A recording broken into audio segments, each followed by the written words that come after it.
Hello friend, मैं राकेश सोनी और आज मैं इस वीडियो में आप लोगों को ट्रांसफार्मर के कूलिंग सिस्टम के बारे में एक्सप्लेन करूंगा। तो चलिए हम अपना वीडियो स्टार्ट करते हैं। सबसे पहले हम ये देखना चाहेंगे कि जो ट्रांसफार्मर के कूलिंग या फिर उसके इंस्टॉलेशन के अकॉर्डिंग हमारे ट्रांसफार्मर कितने टाइप के होते हैं। पहला होता है oil type transformer. Oil type transformer में हम देख पा रहे हैं कि यहाँ पे जो हमारे वाइंडिंग्स होते हैं वो एक टैंक के अंदर था जिसमें ऑयल फिल होता है, इसलिए हम इसे ऑयल टाइप ट्रांसफार्मर बोलते हैं। और दूसरा है वो dry type transformer. Dry type transformer में जो हमारे वाइंडिंग्स होते हैं वो बाहर होता है, मतलब कि वो एयर में रखा होता है, इसलिए हम इसे ड्राई टाइप ट्रांसफार्मर बोलते हैं। और अब हम देखते हैं कि जो ऑयल टाइप ट्रांसफार्मर है, उस जो ऑयल टाइप ट्रांसफार्मर उसका कूलिंग कितने टाइप के होते हैं हम यहाँ पे एक्सप्लेन करेंगे। पहला है ON टाइप का, oil natural air natural transformer. इसमें हम देखेंगे कि जो ट्रांसफार्मर है ये हमारा जो है ऑयल टाइप ट्रांसफार्मर है। ऑयल टाइप ट्रांसफार्मर में क्या होता है कि जो बाइंडिंग होता है, बाइंडिंग को कूल करने के लिए जो टैंक के अंदर में जो ऑयल होते हैं, ऑयल से जो है वो कूलिंग होता है।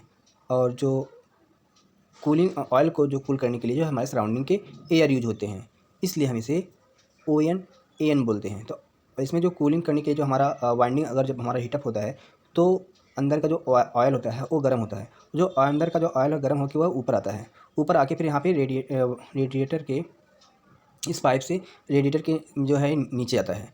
और नीचे आने पे इसमें जब नीचे आता है तो यहाँ पे इसके थ्रू जो है रेडिएटर इसका जो एरिया बढ़ जाता है, ऑयल का जो एरिया बढ़ता है, ऑयल का एरिया बढ़ता है तो उसको जो है एयर से उसका ज़्यादा संपर्क होता है, जिसकी वजह से ये जो ऑयल जो है ठंडा होकर फिर ये नीचे आ जाता है, यहाँ से नीचे से फिर नीचे आता है, फिर यहाँ से गर्म होकर फिर इस तरीके से ये नेचुरली यहाँ से फ्लो होता है, इसलिए इसे हम बोलते हैं ऑयल नेचुरल। लेकिन जो हमारा एयर है, एयर का जो फ्लो होता है वो हमारे जो सराउंडिंग का जो एयर है उसके थ्रू ये रेडिएटर से जो रेडिएटर को ठंडा करने के लिए जो सराउंडिंग का एयर है वो यूज होता है, इसलिए हम इस तरह टाइप के ट्रांसफार्मर को हम ON बोलते हैं, oil natural air natural type का ट्रांसफार्मर होता है।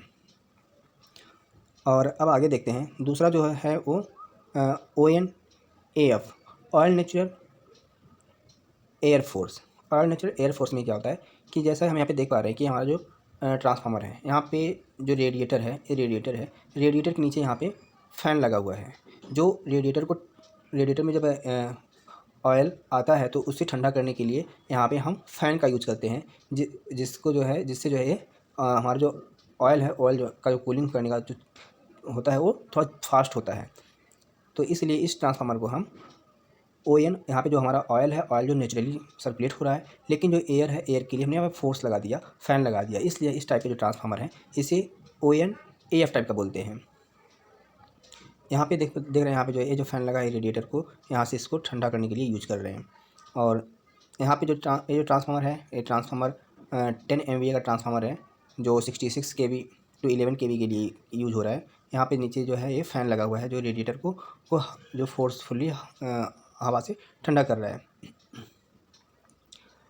और अगला है OFAF टाइप का, oil force air force type का जो ट्रांसफार्मर होता है, उसमें हम देखते हैं कि जैसे कि हम यहाँ पे देख पा रहे हैं कि जो है 160 MVA का ट्रांसफार्मर है और इसमें जो है फ़ैन और पंप लगे होते हैं जो ऑयल को सर्कुलेट करने के लिए, ऑयल को फोर्सफुली रोटेट करने के लिए पंप लगे होते हैं।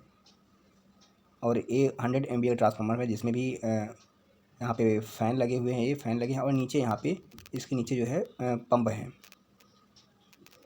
और यहाँ पे हम देख पा रहे हैं कि ये जो है 160 MVA का जो ट्रांसफार्मर है, इसमें यहाँ पे ये जो फ़ैन लगे हैं जो रेडिएटर के थ्रू जो है इसको रेडिएटर पे जो है एयर का फ्लो कर रहे हैं, जिससे जो है रेडिएटर को जो है ज़्यादा एयर मिल रहा है और ये ज़्यादा ठंडा कर रहा है। और दूसरा जो है रेडिएटर से जो पाइप के थ्रू पंप से और ये जो है अंदर ट्रांसफार्मर टैंक में जा रहा है, तो यहाँ से पंप का यूज़ करते हैं, जिससे जो हम जिस तरीके इसके लिए हम इसको बोलते हैं ऑयल फोर्स एयर फोर्स। यहाँ पे हम ऑयल को जो सर्कुलेट करने के लिए यहाँ पे पंप का यूज़ कर रहे हैं, तो इसलिए यहाँ पे ऑयल फोर्स, और एयर को फोर्सफुली जो रेडिएटर को हवा देने के लिए हम जो यूज़ कर रहे हैं, फ़ैन यूज़ कर रहे हैं, इसलिए इसे एयर फोर्स बोलते हैं।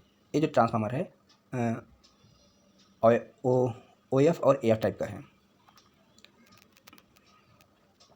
और अब हम देखते हैं कि जो हमारा जो ड्राई टाइप ट्रांसफार्मर है उसका कूलिंग में कितने टाइप होते हैं। यहाँ पे पहला जो है यहाँ पे AA टाइप का या फिर AN टाइप का, एयर नेचुरल। एयर नेचुरल में क्या होता है कि ये जो हमारा ट्रांसफार्मर जो वाइंडिंग होता है ये एयर में होता है और इसे जो है फ्री स्पेस में, जिससे केवल इसका जो एयर का जो सर्कुलेशन होता है सराउंडिंग के, उससे जो है वाइंडिंग ठंडा होता है, जिसे हम सेल्फ कूलिंग भी बोलते हैं। इस तरीके के ट्रांसफार्मर को हम ए टाइप का या फिर एन टाइप का, एयर नेचुरल टाइप का बोलते हैं। और जो दूसरा है वो एफ टाइप का, फोर्स्ड एयर। फोर्स्ड एयर में यहाँ पे हम इसको जो है हम ब्लोअर का यूज़ करते हैं, या फिर यहाँ पे जो एग्जॉस्ट लगाते हैं, जिससे सराउंडिंग के जो एयर को सक करता है, अंदर लेता है और इसको फ्लो करता है। यहाँ पर मतलब हमें क्या कि इस वाइंडिंग को यहाँ पे हमें ज़्यादा एयर फोर्सफुली प्रोवाइड करते हैं, इसलिए से हम फोर्स्ड एयर बोलते हैं। जैसे कि हमारा एक एनक्लोजर के अंदर है, जहाँ पे हम एक ब्लोअर लगा रखा है, इसका जो है कूलिंग प्रोवाइड करने के लिए यूज हो रहा है, वाइंडिंग को ठंडा करने के लिए यहाँ पे ब्लोअर या फिर फैन लगा हुआ है। ये जो है एफ टाइप का डायरेक्ट ट्रांसफार्मर है। अब हम देखते हैं कि जो ट्रांसफार्मर में जो कूलिंग देने का क्यों हम देते हैं, कूलिंग को हम क्यों प्रोवाइड करते हैं ट्रांसफार्मर को, इस तरीके के हम अलग अलग टाइप के ट्रांसफार्मर क्यों बनाते हैं। हम ट्रांसफार्मर ही एक नहीं है, कोई भी इलेक्ट्रिकल इक्विपमेंट है, उसकी कैपेसिटी या साइज़ को हम बढ़ा सकते हैं, अगर टेम्परेचर राइज को हम कंट्रोल कर सकें। अगर यहाँ पे हम देख सकते हैं जैसे कि हमारा कोई इलेक्ट्रिकल इक्विपमेंट है, सेम साइज़ का इलेक्ट्रिकल इक्विपमेंट को हम उसकी कैपेसिटी और साइज़ को इंक्रीज कर सकते हैं, अगर हम उसके टेम्परेचर को लोडिंग के अकॉर्डिंग टेम्परेचर बढ़ता है, अगर हम उसको कंट्रोल कर सकें। जितने भी इलेक्ट्रिकल इक्विपमेंट है, सारा जो खेल है वो टेम्परेचर राइज का है। अगर टेम्परेचर राइज हम ना होने दें तो हम उसी जो इक्विपमेंट है, उसी इक्विपमेंट को हम हाई कैपेसिटी के लिए या फिर हाई साइज़ के लिए हम उसे यूज कर सकते हैं। और हम इसको एक एग्जांपल लेके एक्सप्लेन करते हैं। हमने मान लिया कि हमने यहाँ पे ट्रांसफार्मर का एग्जांपल लेते हैं। हमने मान लिया कि हमारे पास एक ट्रांसफार्मर जिसका साइज जो ON टाइप का, ऑयल नेचुरल एयर टाइप का ट्रांसफार्मर है, जिसका साइज 60 MVA है। अगर हम इस ट्रांसफार्मर में इसका जो कूलिंग सिस्टम को हम चेंज कर दें, मतलब हम इस ट्रांसफार्मर को एक मतलब जिस ट्रांसफार्मर में हम यहाँ पे फ़ैन लगा दें और फिर हम पंप लगा देते हैं, तो उसके अकॉर्डिंग जो है इस ट्रांसफार्मर का साइज़ बढ़ जाता है।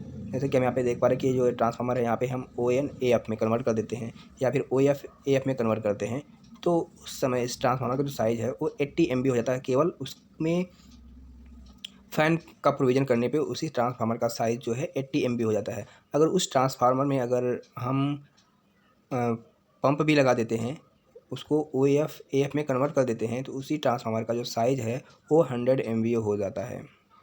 इससे जो है हमें कूलिंग को बढ़ाने से हमारी जो उसी कैपेसिटी ट्रांसफार्मर का साइज़ हमें इंक्रीज करके हम उसे यूज़ कर सकते हैं।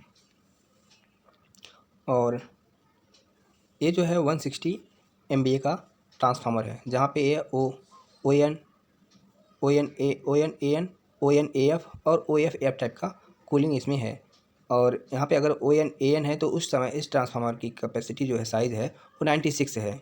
अगर उसी ट्रांसफार्मर का जो साइज़ है, अगर उसको हम ON AF में कन्वर्ट करते हैं, उस समय ट्रांसफार्मर का साइज़ जो है 120 MB होता है। अगर हम उस ट्रांसफार्मर के साइज़ को जो है OF AF में करते हैं, तो उस समय ट्रांसफार्मर साइज़ 160 MB हो जाता है। ये तो है ऑयल टाइप का। और जैसे ड्राई टाइप की बात करें, ड्राई टाइप में ये जो यहाँ पे क्लास दिख रहा है, कूलिंग क्लास ए टाइप और AF टाइप का कूलिंग क्लास है, उसके अकॉर्डिंग जो यहाँ पे साइज़ है 1750 kVA या और जो है 1000 kVA। जो हमारा ड्राई टाइप ट्रांसफार्मर जो एयर नेचुरल टाइप का है, एयर नेचुरल टाइप का जो है, उस ट्रांसफार्मर की कैपेसिटी जो है, साइज़ जो है, वो 750 kVA है। अगर हम वहाँ पे फ़ैन का प्रोविज़न कर देते हैं, तो उसी ट्रांसफार्मर का साइज़ जो है 1000 kVA हो जाता है। और ये जो वीडियो हमारा देखने के लिए आपको बहुत बहुत धन्यवाद। अगर हमारा वीडियो आपको अच्छा लगा हो तो वो लाइक करें, शेयर करें, हमारे चैनल को लाइक करें, शेयर करें, सब्सक्राइब करें और बेल आइकन को दबाना ना भूलें। धन्यवाद।